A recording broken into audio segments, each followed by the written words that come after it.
गरीब मायके वाली बहू। सुबह सुबह नंदिनी जल्दी जल्दी घर के कामों में लगी हुई थी।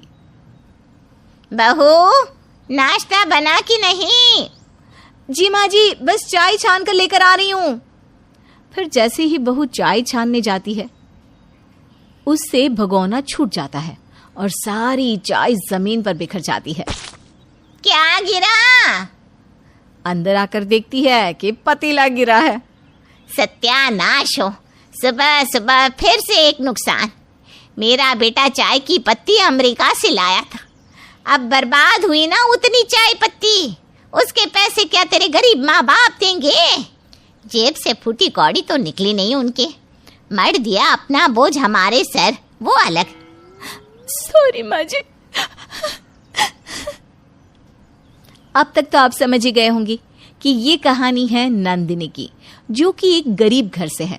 इस कारण उसे बार बार गरीबी का ताना झेलना पड़ता है। आखिर नंदिनी कैसे बचेगी इन तानों से, या कोई बड़ा कदम उसकी जिंदगी ही बदल देगा? आइए देखते हैं। एक दिन नंदिनी की ननद पारो घर आती है। कैसी हो माँ? मैं एकदम बढ़िया हूँ बेटा। बस तेरी ये जो भाभी है ना, इसी ने जीना मुहाल कर रखा है। चल छोड़, ये बता तू कैसी है? मैं भी अच्छी हूँ माँ। माँ ये लो, मेरी सास ने आपके लिए गिफ्ट भेजा है। वो पिछले महीने हम कश्मीर गए थे ना, तो वहीं से माँ जी ने आपके लिए कुछ लिया था। वाह, तेरी सास तो सच में बहुत सोचती है मेरे बारे में। धन्यवाद कहना उनको मेरा। दीदी, अभी 2 महीने पहले ही तो आप लोग शिमला गए थे ना, फिर इतनी जल्दी कश्मीर भी घुम आए? हाँ भाभी, तो क्या हुआ, जब जेब में पैसे हो तो सब पॉसिबल है। अब मेरा मायका और ससुराल आपके मायके की तरह गरीब थोड़ी ना है कि घर में रहने के लिए भी कॉम्प्रोमाइज करना पड़ेगा। वैसे भी 2 कमरों का घर। कब से खड़ी खड़ी बात कर रही है? मेरी बेटी इतने दिन बाद आई है, कम से कम पानी को तो पूछ ले। गरीब के घर की है ना, क्या जाने खाना पीना। तो क्या माँ गरीब हवा पर जीते हैं? जीते होंगे, इसीलिए तो इसने अब तक तुझे कुछ खाने को लाके नहीं दिया बेटा। सास और ननद की बात नंदिनी को बहुत बुरी लगती है, लेकिन वो बिना कुछ बोले वहां से चली जाती है और जल्दी से ननद के लिए नाश्ता लेकर आती है। ये क्या, नमकीन बिस्किट? माँ, क्या मेरा स्टेटस इतना गिर गया है कि आपकी बहू मुझे ऐसे ट्रीट कर रही है? नहीं नहीं बेटी, रुक, मैं अभी इसकी क्लास लगाती हूँ। नंदिनी, अरे ओ नंदिनी बहू, जल्दी यहाँ। जी माँ जी। ये क्या है?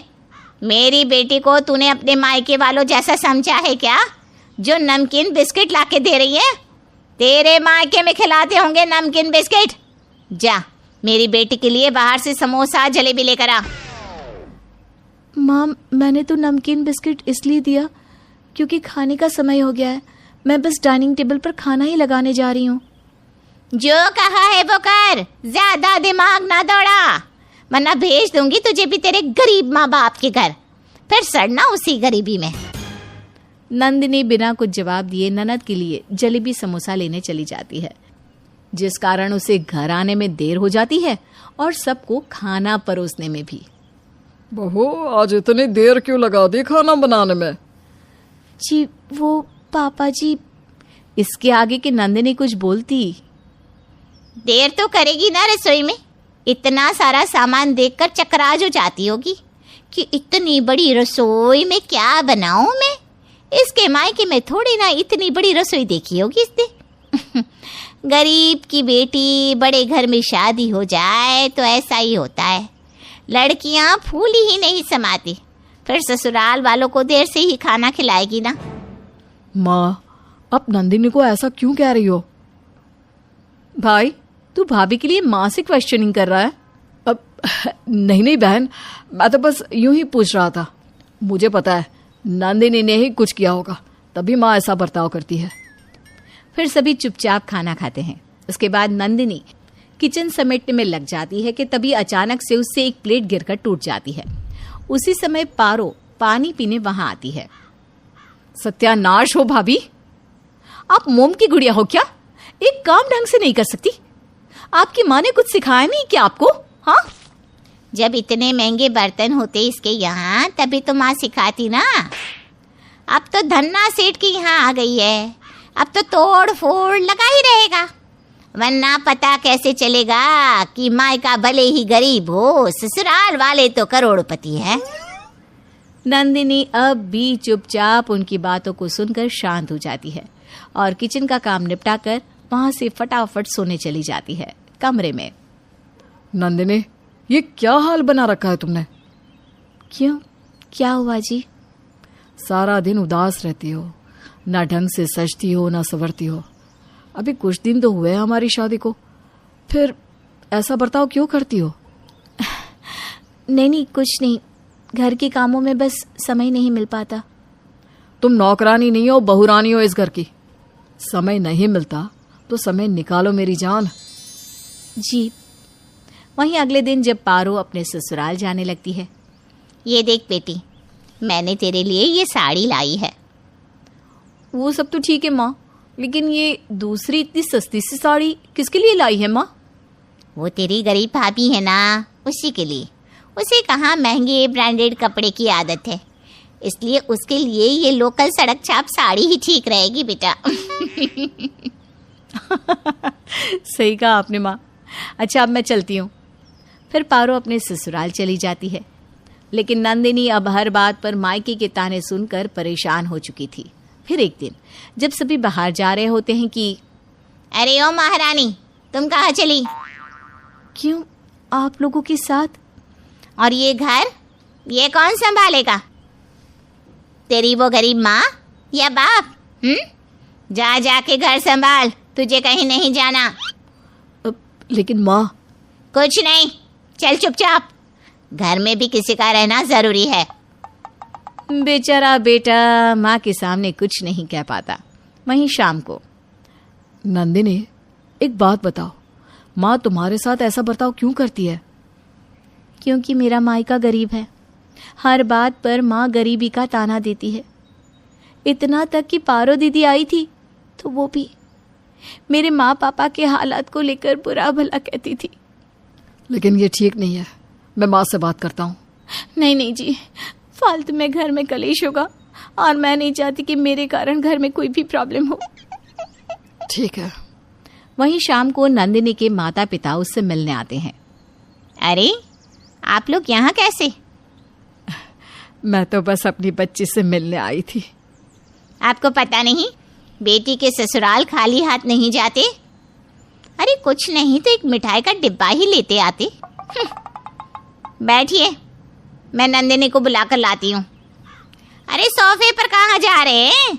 यहाँ जमीन पर बैठिए। यहाँ? हाँ, यहाँ। फिर वो नंदिनी को बुलाती है। वहीं नंदिनी अपने माता पिता को जमीन पर बैठा देखकर काफी हैरान होती है। माँ पापा, आप यहाँ क्यों बैठे हो? उठो, अब मेरे कमरे में चलो।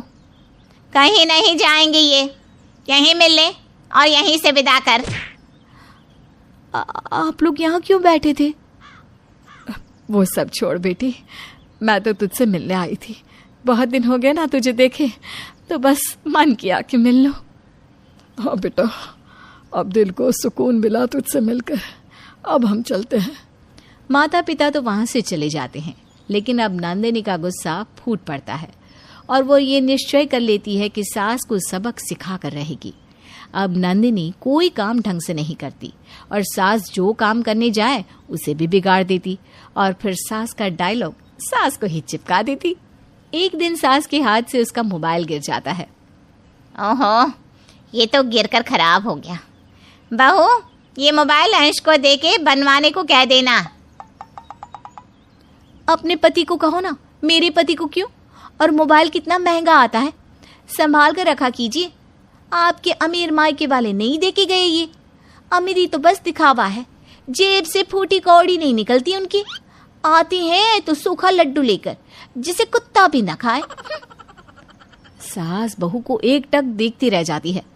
ऐसे ही अब हर बात पर बहू सास को जवाब देने लगती है।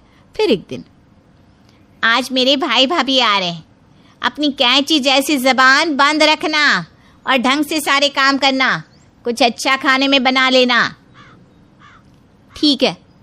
जिसके बाद बहू किचन के कामों में लग जाती है और जब सास के भाई भाभी आते हैं तो लीजिए मामा जी, चाय पीजिए और ये लीजिए बिस्किट खाइए। ये बिस्कुट तो कुत्ते वाले हैं ना, और पानी से कितनी बदबू आ रही है। हाँ तो क्या हुआ, जमीन के नीचे का पानी है, वो तो अच्छा होता है। और बिस्किट कुत्ते वाली है तो क्या हुआ, आपका स्टेटस मेंटेन करने के लिए सबसे महंगी बिस्किट लाई हूं मैं। दीदी क्या है ये, आपने हमारी इंसल्ट करने को यहाँ बुलाया है क्या हमें? अरे नहीं नहीं भैया, ऐसा नहीं है। बहू जाने क्यों ऐसा कर रही है। शांति से ढंग से काम कर, वरना तुझे भी तेरे फटीचर माँ बाप के पास भेज दूंगी। सॉरी माँ जी। मामा मामी चलिए हाथ मुंह धो लीजिए, खाना तैयार है। डाइनिंग टेबल हर प्रकार के खाने से भरा होता है। ये देखकर सभी बहुत खुश होते हैं। चलो बहू ने नाक कटाने से तो बचा लिया। लेकिन मामी एक निवाला खाते ही, थू, ये क्या, खाने से कितनी स्मेल आ रही है। हाँ बहू, तुमने आज ही इतना खाना बनाया और इतनी जल्दी खराब हो गया। नहीं नहीं मामा जी, ये सब खाना तो 1 महीना पुराना है, आज फ्रिज से निकाला ताकि सब खत्म हो जाए। ये देखकर मामा मामी को बहुत गुस्सा आता है। दीदी आज के बाद अगर हमारी इंसल्ट करानी हो ना तो कभी घर मत बुलाना। हाँ, और अगर मेहमान की खातिरदारी करनी नहीं आती तो हमारे घर आ जाओ दीदी, हम सिखा देंगे। वैसे भी हम तुम्हारे ससुराल वालों की तरह गरीब नहीं है। आज पहली बार सास को गरीबी का ताना मिला था। ये सुनकर सास गुस्से से बौखला जाती है और बहू पर भड़क जाती है। तूने ऐसा जानबूझकर किया ना, मैं सब जानती हूँ। हाँ, जानबूझकर ही किया ताकि आपको सबक मिले। आपके मायके वालों के साथ गलत हुआ तो आपको गुस्सा आया, आपको गरीबी का ताना मिला तो इतना बुरा लगा। और मेरे बारे में सोचो, जब से आई हूं एक दिन भी ऐसा नहीं कि आपने मेरे मायके वालों को बुरा भला नहीं कहा हो, लेकिन मैंने तो सब सह लिया। इसके बावजूद आपने मेरे मम्मी पापा की बेइज्जती की, बस उसी का सबक था ये सुनकर सास को अपनी गलती का एहसास होता है। माफ कर दे मुझे, मेरा दिमाग खराब हो गया था, मैं कभी ऐसा नहीं करूंगी। जिसके बाद सास बहू को गरीब मायके का ताना देना बंद कर देती है और हंसी खुशी से अपनी बहू को रखती है। दोस्तों वीडियो कैसा लगा मैं एक बार भी नहीं पूछूंगी, लेकिन वीडियो का स्टोरी अगर अच्छा लगा सुन के तो लाइक कमेंट शेयर कर देना। चले दोस्तों, नेक्स्ट वीडियो में मिलते हैं, टाटा।